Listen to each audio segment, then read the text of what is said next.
முடிந்த பின்னாலும் பேச்சிருக்கும். உள்ளம் என்றொரு ஊர் இருக்கும், அந்த ஊருக்குள் எனக்கு ஒரு பேர் இருக்கும். கடமை அது கடமை, கடமை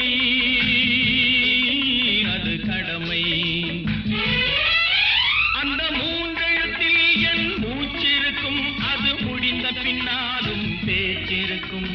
உள்ளம் என்றொரு ஊர் இருக்கும், அந்த ஊருக்குள் எனக்கு ஒரு பேர் இருக்கும்.